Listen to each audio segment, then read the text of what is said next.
Hey folks, this is Jason from mrthebigman.com. I'm back with part 2 of the run through of Advantage, the new remix that I did for my last single. Basically, at this particular juncture, I want to look at two things.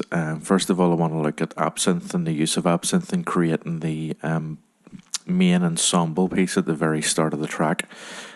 Later, when we go into Logic, I'll actually let you hear exactly what the ensemble track sounded like whenever it was fully built. In this part, we're going to look at Absynth. I'm just going to play around with it for a bit to see if I can pull out some new sounds. And then from there, we're going to go in and take a look at how I built the send buses in order to be able to affect the sound in a way that I wanted to, with regard to a filter and some reverb and some delay. So first of all, we'll take a look at Absynth. I'm just going to play the loop. Basically, it's the same MIDI as the cello and the violin pieces, because obviously I want it to fit in with the actual violin parts whenever they come in. That's really, really important to keep those kind of together. But what I did was I went into the soundscapes part of Absynth and pulled out some soundscapes and then started messing around with adding different samples in order to create different sounds. I didn't want to take them out directly because obviously I want to try and create sounds that will fit in perfectly. Some of them did, some of them didn't, and this is really how I did it. So you'll see Absynth here. Basically, what we're going to do is we're going to go into one of the pages and change some of the samples. So I'm going to play the sound that it's playing right now out of the preset. And then we'll play around with it then from there.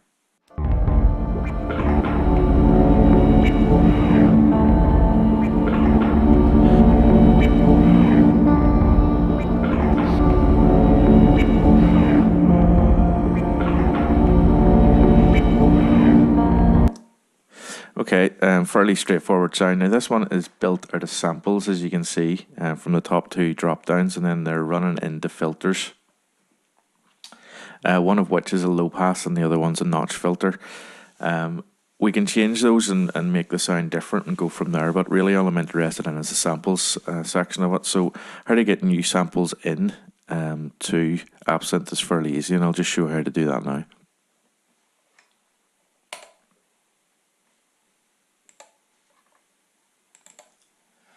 Okay, so I've just changed a sample as it is in order to change the actual sound itself.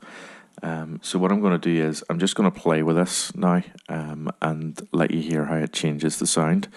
And then we'll take that sound and pull it into Logic and look at the insert effects and the send effects that I used whenever I was creating the overall ensemble.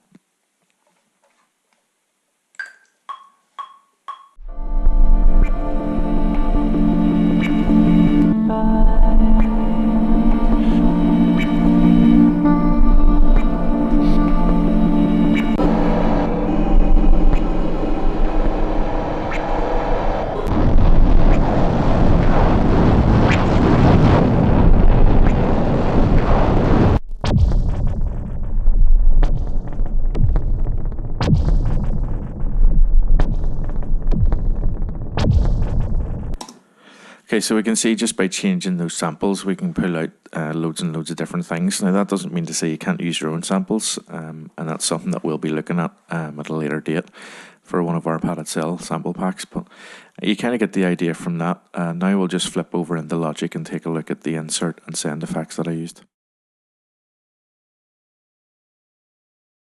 Okay, so now we're going to look at the actual processing. So I've just rendered a loop of the original sound rather than the sound that we created in the last video, just so that you can hear and see how I do my channel work within the actual thing itself, because it has more harmonics, so it'll be a lot better from an EQ point of view.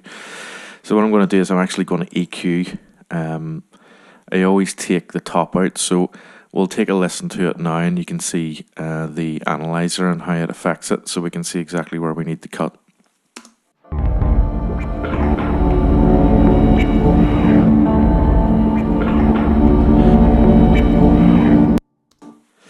So as you can see, there's quite a lot of bass there, so I want to get rid of that to start off with. So I'm just going to put in a shelf and put it quite steep. Now we saw that there was a peak here around 200, so it means we can actually get rid of everything below that. So what I'll do is I'll show you. I'll just put it there, 126 for the time being, and I'll let you see that now within the actual thing itself.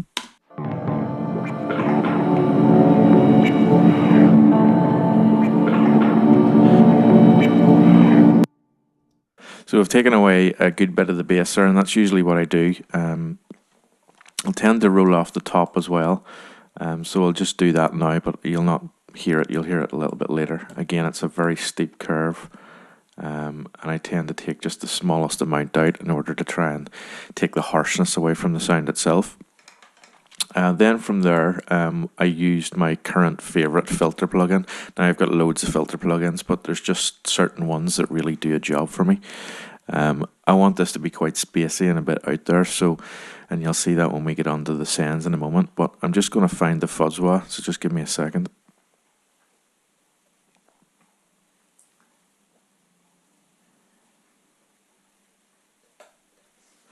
Okay, so this is Logic's fuzz wah, so essentially this is just like a wah-wah pedal, but as you'll hear, it changes the sound quite dramatically. I'll just stick it onto a preset to let you hear how that sounds.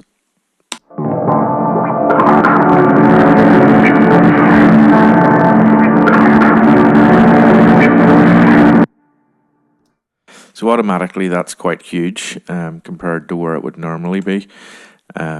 Obviously it's added a little bit more gain into the signal, but it's kind of filtered out quite a lot of the sound. So the next thing I want to do is set up a bus that has a delay and a reverb on it, because pretty much everything within the ensemble went through some form of delay and definitely some form of reverb. So I'm just going to send this out to a bus again. I'm just going to choose any bus just to open up a channel. You'll see that this channel is automatically set up as soon as I've done that. Now in the original mix I only sent out half of the signal, so I'm just going to do that and put it up to half. Now this is slightly different to the other tutorial that I've done recently about the overheads, in that I'm sending only a portion of the signal this time rather than the full signal as I did then. And then I'm just going to choose the delay designer. In this instance I put delay before the reverb because I wanted the whole thing to be reverbed out.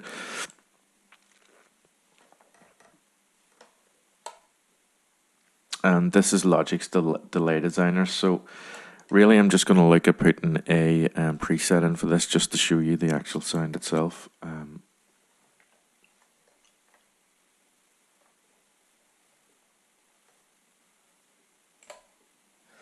Just going for a 1/8 delay. I'll let you hear that with a delayed sound now.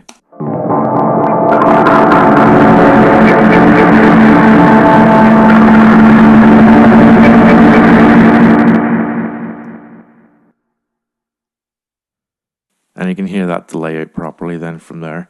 Then what I did was just put a space designer on there, except this time I wanted to put something really massive, so I've gone for a cavern style sound.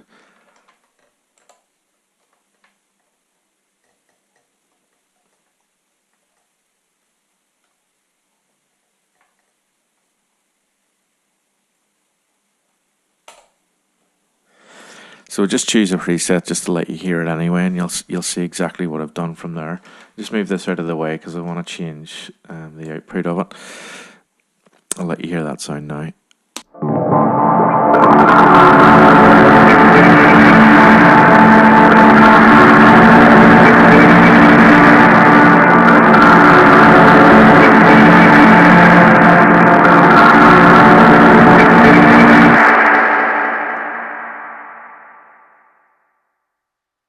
And that's pretty much how I did the whole thing.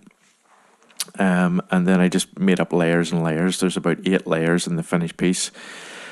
But that gives you an idea of exactly how I put the whole thing together. And then now we'll move on to the next video, where we're going to look at the actual vocal editing of Charles' speech, because when it came in it was quite a messy and dirty sound, so I'll show you how I took most of the dirt out of that to try and make it as clean as possible.